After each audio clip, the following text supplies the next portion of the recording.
Senhor presidente, senhores senadores, é com muita satisfação que eu também retomo o discurso iniciado pelo ilustre senador Jorge Cajuru sobre educação. Hoje, dia 29, ontem, 28, domingo, foi o Dia Internacional da Educação.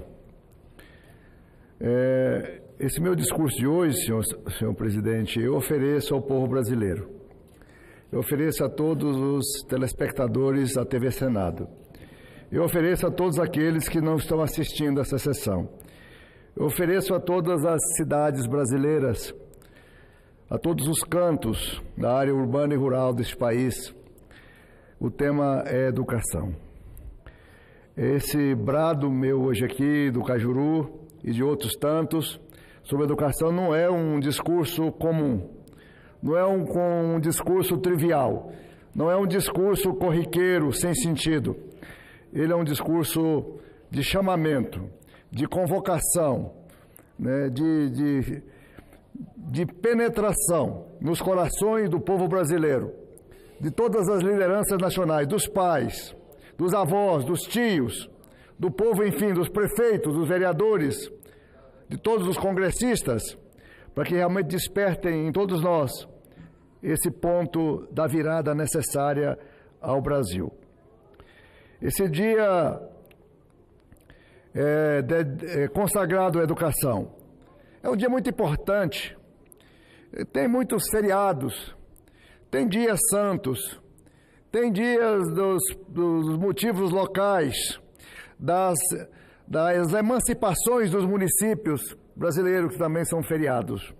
Mas nenhum dia é tão grande, nenhum dia é tão necessário para ser um feriado, mas por coincidência caiu no domingo, foi muito bom, não é?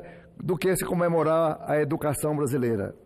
Esse é um assunto muito importante para nós todos. E nós precisaríamos de ter manifestação ontem na Avenida Paulista. Nós precisaríamos ter shows de virada em São Paulo, movimentando a cidade inteira, oferecendo esse movimento a uma reivindicação, a um despertamento necessário do que seja a educação para o Brasil. Quando se fala em educação, eu estou vendo ali em cima, agora nas galerias, chegando umas crianças, uns adolescentes de alguma escola daqui de entorno de Brasília ou de Brasília. E quando eu falo em educação, eu falo dessas crianças, desses jovens, esses meninos que estão aí em cima.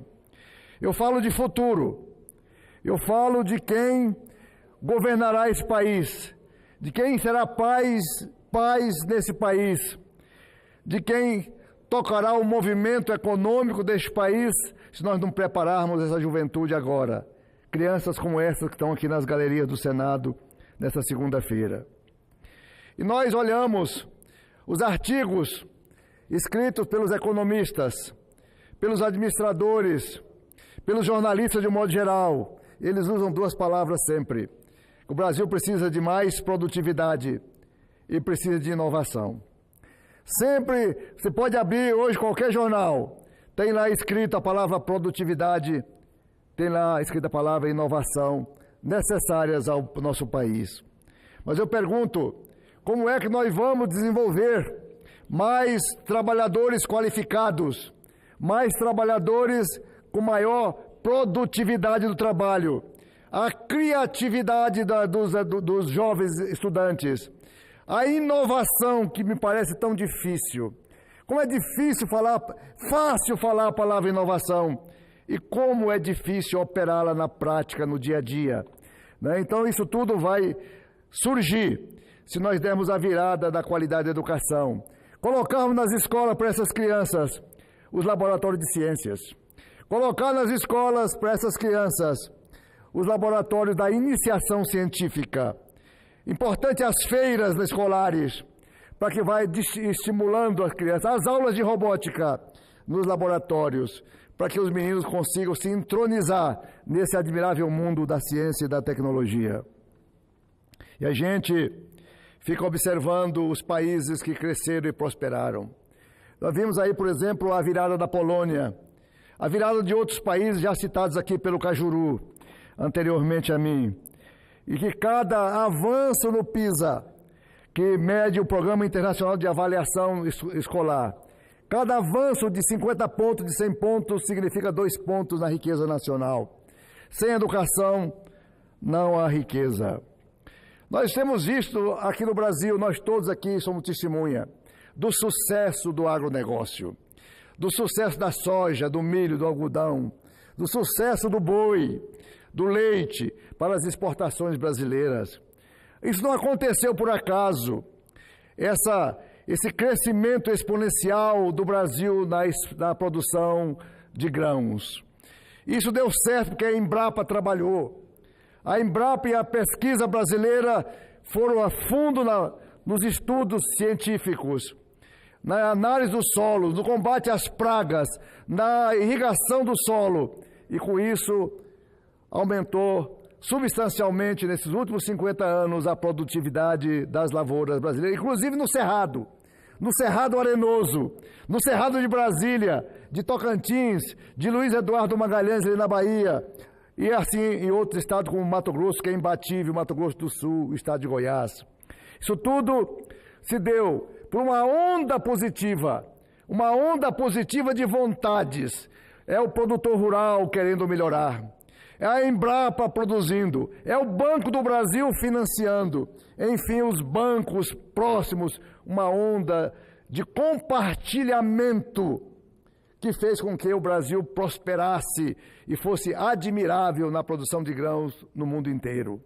E por que nós não fazemos a mesma coisa na educação?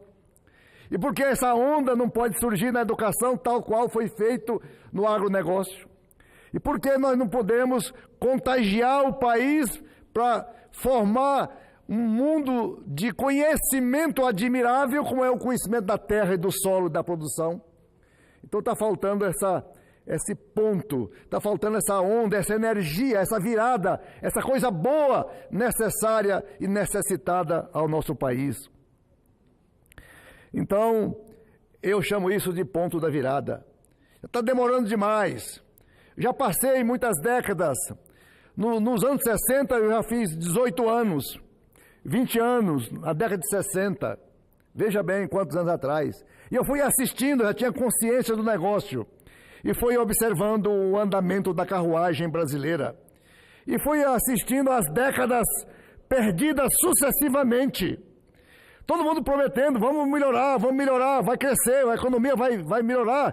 Então, enfim, vamos melhorar a educação, a saúde e tudo mais. E é mais uma década que se perde. É mais uma dificuldade que o Brasil tem para frente. Quando se perde 10 anos, quando se perde 20 anos, quando se perde 30 anos, fica muito difícil esse ponto de recuperação. É um prejuízo de tempo, é um prejuízo temporal, muito difícil de ser recuperado daqui para frente, mas ainda é hora. E o momento é agora. É este momento. É este momento. Não dá para ficar experimentando coisas. Não dá para ficar sonhando em coisas. Não. E eu faço um chamamento para os prefeitos, pequenos, médios e grandes do Brasil. Não espere muita coisa, não. Não fique esperando ordens superiores para que você reaja por aí. Eu estive falando com o nosso senador, querido senador e ex-governador Cid Gomes, lá do estado de Ceará. Eu posso estar errado aqui com algum número que ele me falou, eu posso ter me perdido. Ele me falou o seguinte: de 100 das melhores escolas brasileiras, das 100 melhores escolas brasileiras, 70 estão no Ceará. Eu fiquei admirado. Virou uma romaria. Sobral, lá no estado de Ceará. Hoje é uma romaria, como se fosse um festejo religioso. Todo mundo quer ir lá saber o que Sobral fez em 30 anos, 20 anos, para ser um município brasileiro mais e melhor referenciado deste país. Ele fez simplesmente o que deve ser feito. Ele usou os mesmos recursos. E aí, Sobral hoje, todo mundo quer saber, vai lá, os prefeitos vão lá, os secretários vão lá para saber o que é que Sobral fez. Ele fez o que deve ser feito por todo mundo. E foi um sucesso extraordinário. O senador Cristóvão Buarque que ficou aqui, acho que 16 anos, um pouco mais, um pouco menos, eu ouvia muito Cristóvão falar. Ele falava o seguinte, porque o Brasil de hoje tem escola, e eu já vi escola, gente, de ensino médio na área rural, dentro de um curral coberto. Um curral coberto, botaram as tábuas, uns tocos, e os alunos sentados dentro de um curral onde se ordenhava a vaca. E tem escolas excelentes, escolas fantásticas. Quando a Marta Suplicy era prefeita de São Paulo, eu fui lá, eu também estava iniciando na prefeitura, fui lá conhecer os CELS. CEL da Marta Suplicy é o Centro de Educação Unificado de São Paulo, por sinal uma obra grandiosa na administração dela. Eu fui lá conhecer, né? E aí eu observava aqui uma obra fantástica como aquelas obras que a Marta construiu em São Paulo. Vi outras escolas maravilhosas em Palmas e outras tantas lá em Mato Grosso. Mas tem escolas de Taipa, tem escolas de Paxiúba. Paxiúba é uma palmeira da Amazônia que o seringueiro usa para fazer as casinhas dele, também são paxiúbas, escolas de paxiúbas, cobertas de palha, não é?